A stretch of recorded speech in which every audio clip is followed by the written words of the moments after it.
How to cancel Apple Music subscription. Hey everyone, welcome back to our channel. In today's video I will guide you on how you can cancel your Apple Music subscription, so make sure to watch the video till the end.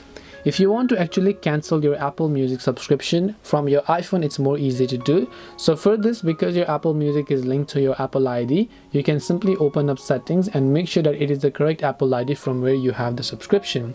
Then just tap on your Apple ID name from the very top of the screen, and then right here you'll find the option called subscriptions. So now you can go to the subscriptions tab over here, and now when you go to the subscriptions tab, you should be able to see a list of subscriptions including Apple Music. So if you have an Apple Music subscription, you will be able to find them and you will be able to simply turn them off regardless of anything.